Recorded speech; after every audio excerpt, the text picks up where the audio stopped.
তার মতামতের ভিত্তিতে, রিপোর্টের ভিত্তিতে জাতীয় ঐকমত্য কমিশন গঠিত হয়েছে, যার সভাপতি মাননীয় প্রধান উপদেষ্টা এবং সংস্কার কমিশনগুলোর চেয়ারম্যানদের, সভাপতিদের সদস্য করা হয়েছে, সভাপতি করা হয়েছে প্রফেসর আলী রিয়াজ সাহেব। এখানে কোনো দাবি নিয়ে তো আলোচনা হয়নি। সংস্কার কমিশনের কিছু প্রস্তাব এবং জাতির বিভিন্ন শ্রেণী পেশার মানুষের কিছু প্রস্তাব এবং তাদের দাবি দেওয়ার প্রেক্ষিতে আমাদের মতামত, এগুলো আমরা লিখিত যেগুলো জবাব দিয়েছিলাম, তার প্রেক্ষিতে একটা প্রতিবেদন প্রকাশ করা হয়েছে। সেই প্রতিবেদনের উপরেই মতামত আহ্বান করা হয়েছে, রাজনৈতিক দলগুলোর সাথে আলাপ আলোচনা হয়েছে। 23টা কার্য দিবসে দীর্ঘ 3 মাস ব্যাপী সেই দ্বিতীয় পর্যায়ের আলাপ আলোচনা হয়েছে। সেটা 31শে জুলাই সমাপ্ত হয়েছে দ্বিতীয় পর্যায়ের আলাপ আলোচনা। তখন শেষ দিনে কেউ কেউ প্রস্তাব করলেন, 2টি রাজনৈতিক দল, এই জুলাই সনদ যেটা প্রণীত হয়েছে তখন পর্যন্ত with note of dissent, with ভিন্ন মত, বিভিন্ন পয়েন্টে বিভিন্ন রাজনৈতিক দলের, আমরাও কিছু নোট অফ ডিসেন্ট দিয়েছিলাম, সেগুলো সংকলিত থাকবে এবং সেভাবেই জুলাই জাতীয় সনদ প্রণীত হবে। সেটা বাস্তবায়নের জন্য এবং তার আইনি ভিত্তি দেওয়ার জন্য তখন দাবি করলেন 2-1টি দল। তা আমরা তখন আলোচনা পর্যায়ে বললাম যে জুলাই জাতীয় সনদটা প্রণীত হোক, এটা স্বাক্ষরিত হবে, তবে এর আইনি ভিত্তি এবং বাস্তবায়নের প্রক্রিয়া নিয়ে আরও আলোচনা হতে পারে। তৃতীয় পর্যায়ে আরও আলাপ আলোচনা হলো। সেই আলাপ আলোচনার ভিত্তিতে আমরা এই জুলাই জাতীয় সনদের 84টি দফার মধ্যে যেভাবে আমরা ভিন্নমত দিয়েছিলাম, নোট অফ ডিসেন্ট দিয়েছিলাম, সেই সমস্ত দফায় সকল রাজনৈতিক দল যারা ভিন্নমত এবং নোট অফ ডিসেন্ট দিয়েছে সেগুলো দফাওয়ারি উল্লেখ করার জন্য আমরা আমাদের প্রস্তাব দিলাম এবং সেটা হলো। দফাওয়ারি সমস্ত ভিন্নমতগুলো আপনারা এই জুলাই জাতীয় সনদ যেটা প্রিন্টেড কপি, এটাতে দেখতে পাবেন। প্রত্যেকটা প্রস্তাবের বিপরীতে রাজনৈতিক দলসমূহের ঐকমত্য এবং নোট অফ ডিসেন্ট উল্লেখ করা হয়েছে, কারা কি কি নোট অফ ডিসেন্ট দিয়েছে। আমি এখানে 70 অনুচ্ছেদের একটা নোট অফ ডিসেন্ট আপনাদের সামনে জাস্ট বলতে পারি। এখানে লেখা আছে, অবশ্য কোন রাজনৈতিক দল বা জোট তাদের নির্বাচনী ইশতেহার উল্লেখপূর্বক যদি জনগণের ম্যান্ডেট লাভ করে তাহলে তারা সংবিধান সংশোধন ও জাতীয় নিরাপত্তা, যুদ্ধ পরিস্থিতি বিষয়গুলো সংযোজন করতে পারবে। অর্থাৎ এর আগে 2টা বিষয়ে সবাই সম্মত, একটা হলো আস্থা ভোট আর একটা হলো অর্থ বিল।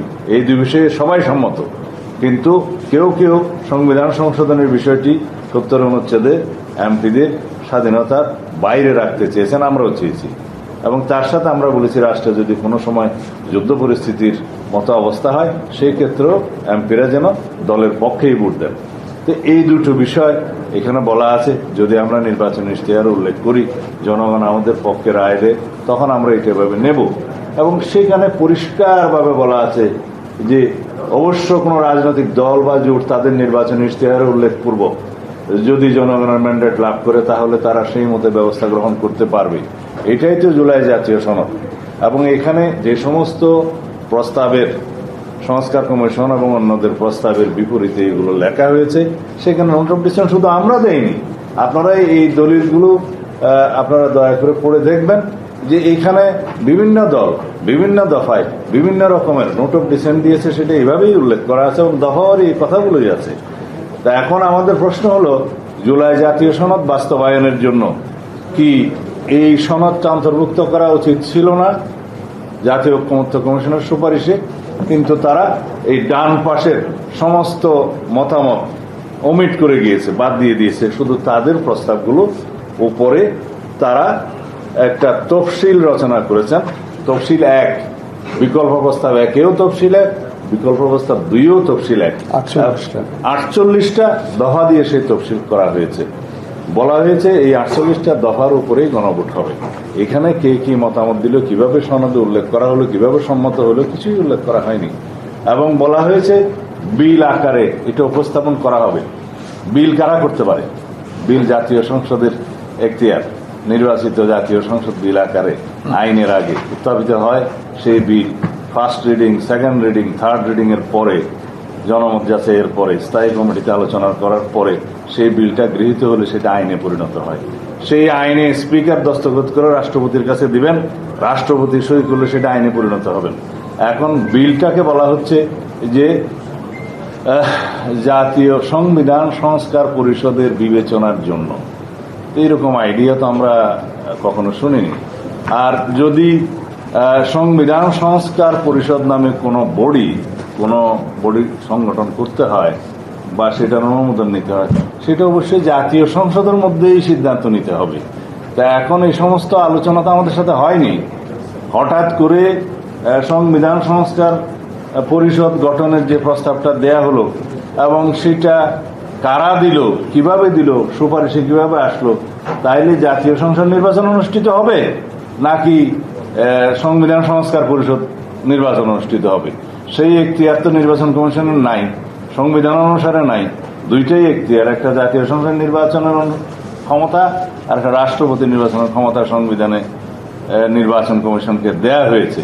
তো সেই ক্ষেত্রে এই সমস্ত পরিকল্পনা বা প্রস্তাব হঠাৎ করে নিয়ে এসে সুপারিশ দেয়া এবং জাতিকে বিভ্রান্ত করা, এখানে অনৈক্য সৃষ্টি করা, বিভক্ত করা তো জাতীয় ঐক্যমত্য কমিশনের কর্ম হতে পারে না। সেই জন্য আমরা বলেছি জাতীয় ঐক্যমত্য কমিশন গঠিত হয়েছিল সকল রাজনৈতিক দলের সাথে আলোচনা করে ঐক্যমত্য সৃষ্টি করা জাতির মধ্যে, অনৈক্য নয়। এখন দেখতে পাচ্ছি আমরা অনৈক্য সৃষ্টি করছে, বিভক্তি সৃষ্টি করছে।